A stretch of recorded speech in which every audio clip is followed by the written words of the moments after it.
Sir ಅದರಿಂದ ರಾಜ್ಯಕ್ಕೆ affect ಆಗಲ್ಲ ಕೂತ್ಕೊಳ್ರಿ ಸರ್. ಕೂತ್ಕೊಳ್ರಿ ಜನರಿಗೆ ಏನು affect ಆಗಲ್ಲ. ಇದರಿಂದ ಗವರ್ನಮೆಂಟ್ಗೆ ಏನು affect ಎಫೆಕ್ಟ್ ಆಗಲ್ಲ. ಕೂತ್ಕೊಳ್ಳಿ ಬಲವಾಗಿ ಹೇಳಿ, ಅದಕ್ಕೆ ಕೂತ್ಕೊಳ್ಳಿ. ಇದರಿಂದ ಏನು ತೊಂದರೆ ಆಗಲ್ಲ.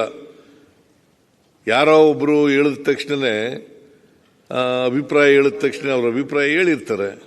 ಎಷ್ಟು ಭಿನ್ನಾಭಿಪ್ರಾಯಗಳು ಯಾವ ಮಟ್ಟಕ್ಕೆ ಹೋಗಿದೆ ಅದನ್ನೆಲ್ಲ ನಾನು ಪ್ರಸ್ತಾಪ ಮಾಡಕ್ಕೆ ಹೋಗಲ್ಲ ನಾನು, ಮತ್ತೆ ಅಗತ್ಯನೂ ಕೂಡ ಇಲ್ಲ. ಅಶೋಕ್ ಅವರು ಮತ್ತು ಸುನಿಲ್ ಕುಮಾರ್ ಅವರು ಮಾತನಾಡುವಾಗ ಕರಿಮಣಿ ಮಾಲೀಕ ಯಾರು, ಕರಿಮಣಿ ಮಾಲೀಕ ಯಾರು ಅಂತೇಳಿ ಪ್ರಶ್ನೆಯನ್ನ ಮಾಡಿದ್ದಾರೆ. ಅಭಿರುಚಿ ಹೀನ ಮಾತುಗಳು ಅಂತೇಳಿ ನಾನು ಅನ್ಕೋತೀನಿ.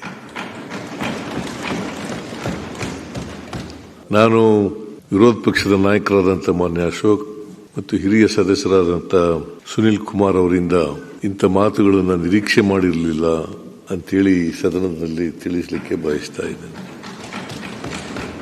ನಾವು ಇಲ್ಲಿ ನೀವು ಪದ ಪ್ರಯೋಗ ಇದೆಯಲ್ಲ, ಕರಿಮಣಿ ಮಾಲೀಕ ಯಾರು ಅಂತಕ್ಕಂಥದ್ದು ಕೀಳು ಅಭಿರುಚಿಯ ಪದ ಅಂತಕ್ಕಂಥದ್ದು ಅಷ್ಟೇ ಹೇಳಲಿಕ್ಕೆ ಬಯಸ್ತೇನೆ ನಾನು. ಹಂಗೀಗ ನಿಮ್ಮ ಪಾರ್ಟಿನಲ್ಲಿ ಭಿನ್ನಾಭಿಪ್ರಾಯಗಳಿಲ್ವಾ? ಪ್ರಜಾಪ್ರಭುತ್ವ ರೀತಿಯಲ್ಲಿ ಇವರು ಯಾರು ಯತ್ನಾಳ್ ಅವರು ಮತ್ತೆ ವಿಜೇಂದ್ರ ಅವರು ಏನೆಲ್ಲ ಮಾತಾಡ್ತಾರೆ ಅನ್ನೋದು ನಿಮಗೆ ಗೊತ್ತಿದೆಯಲ್ವಾ? ನಮ್ಮ ಕಾರ್ಯಕ್ರಮಗಳನ್ನ ನೀವು ನೋಡ್ತಾ ಇದ್ರೆ ನಮ್ಮ ಚಾನೆಲ್ ಅನ್ನ ಸಬ್ಸ್ಕ್ರೈಬ್ ಮಾಡಿ, ಪಕ್ಕದ ಬೆಲ್ ಐಕಾನ್ ಒತ್ತಿ ನಮ್ಮನ್ನ ಬೆಂಬಲಿಸಿ.